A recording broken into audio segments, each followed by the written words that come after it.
नमस्कार दोस्तों, कैसे हैं आप? आई होप कि आप लोग बहुत अच्छे होंगे और पढ़ाई में मन लगा के कर रहे होंगे पढ़ाई।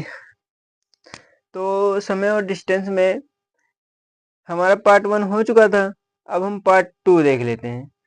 पार्ट 1 हमारा अपेक्षिक चाल तक हुआ था, यानी 8 नंबर तक हम फॉर्मूला पढ़ चुके थे। अब हम देखेंगे 9 नंबर। 9 नंबर देखेंगे। 9 नंबर हमारा क्या है देख लेते हैं। 9 नंबर क्या है हमारा? रेलगा रेलगाड़ी द्वारा क्या लिखेंगे? रेल गाड़ी द्वारा, ठीक है। रेलगाड़ी द्वारा किसी खंभे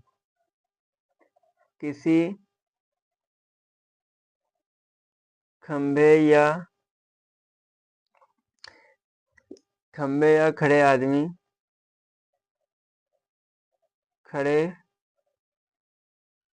आदमी को पार करने में लगा समय।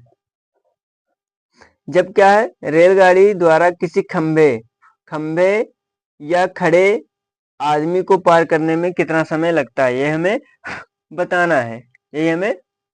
तो इसका जो फॉर्मूला होता है, इसका फॉर्मूला क्या होगा भैया? देखो फॉर्मूला देखो।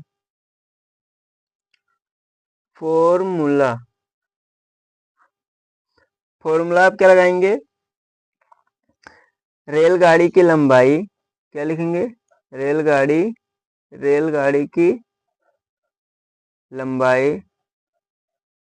की लंबाई बटे रेलगाड़ी की चाल। क्या लगा देंगे? रेलगाड़ी की चाल। रेलगाड़ी की चाल, ये हमारा क्या हो जाएगा? रेलगाड़ी द्वारा किसी खंबे या खड़े आदमी को जब रेलगाड़ी पार करेगा तो उसमें कितना समय लगता है। तो रेलगाड़ी की चाल हो गई, मतलब रेलगाड़ी की लंबाई हो गई, और रेलगाड़ी की चाल। अब देखो 10 नंबर क्या है। 10 नंबर हमारा है 10 नंबर हमारा रेलगाड़ी द्वारा किसी पुल या प्लेटफॉर्म, रेलगाड़ी लिख लो, रेलगाड़ी द्वारा किसी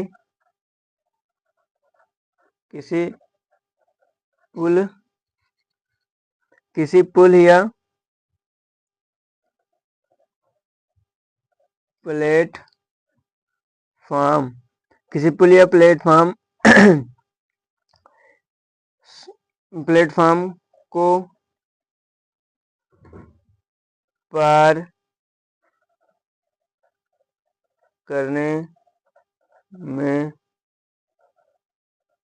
लगा समय। जब रेलगाड़ी हमारी किसी प्लेटफॉर्म या सुरंग को पार करेगी, सुरंग यहाँ नहीं लिखे हैं, प्लेटफॉर्म या सुरंग, ठीक। जब रेलगाड़ी हमारी क्या किसी प्लेटफॉर्म या सुरंग को पार करेगी तो कितना समय लेगी? तो इसका वो फॉर्मूला होगा, रेलगाड़ी की लंबाई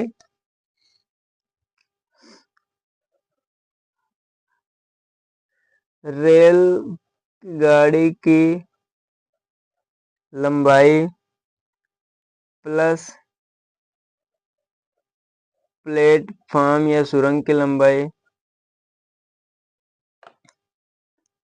प्लेटफॉर्म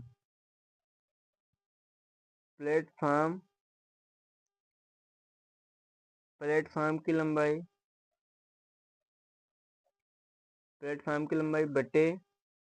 बटे में हमारा रेलगाड़ी की चाल, की चाल, ये वाला फॉर्मूला हम लगा देंगे, ठीक। क्या? रेलगाड़ी की चाल कितनी चाल से है, फिर प्लेटफॉर्म की लंबाई, उसको हम ऐड कर देंगे इन दोनों को, और बटे कर देंगे रेलगाड़ी की चाल कि उसकी चाल कितनी है। 11 नंबर देखो। 11 नंबर है, अगर दो रेलगाड़ियां विपरीत दिशा में, क्या है, अगर दो रेल गाड़ियां विपरीत विपरीत दिशाओं में चल रही हो, क्या है, विपरीत दिशाओं में चल रही हो तो एक दूसरे को पार करने में लगा समय। विपरीत दिशा में चल रही है तो एक दूसरे को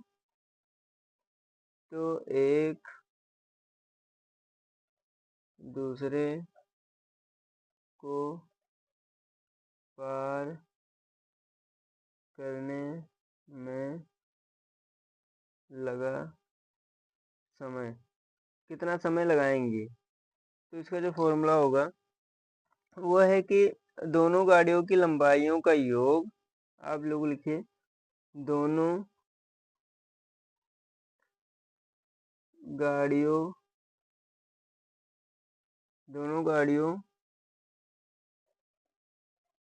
की लंबाइयों का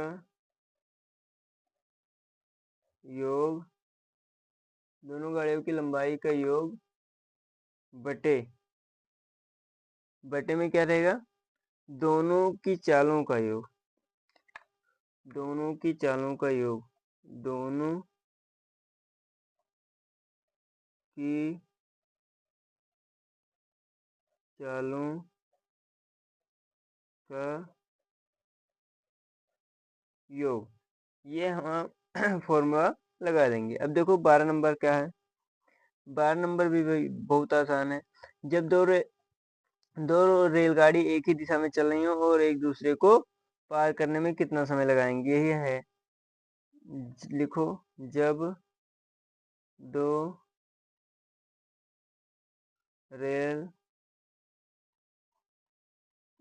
गाड़ियां एक ही दिशा में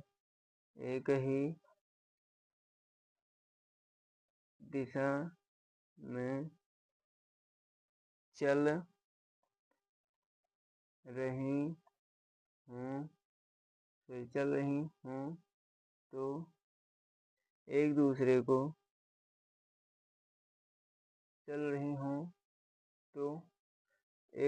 को एक दूसरे को पार करने में लगा समय, पार करने में लगा समय, एक दूसरे को कितने समय में पार करेंगी। तो इसका जो फॉर्मूला होगा, दोनों गाड़ियों की लंबाइयों का योग, क्या है, दोनों गाड़ियों की लंबाइयों का योग बटे दोनों की चालों का अंतर, दोनों की चालों का अंतर, इसका चालों का अंतर, दोनों की चालों का अंतर, ये हमारा फॉर्मूला है भैया। सभी क्या है, सभी फॉर्मूले हैं। ये रेलवे एसएससी जितने भी कंपटीशन लेवल के एग्जाम है इन सब में पूछा जाता है, ठीक, तो आप लोग तैयार कर लीजिएगा। बढ़िया, सारे फॉर्मूले दिए हुए हैं ऑलरेडी, हमने लिख दिया है सारे फॉर्मूले। अब हम क्वेश्चन पर बात करेंगे, तब तक के लिए धन्यवाद।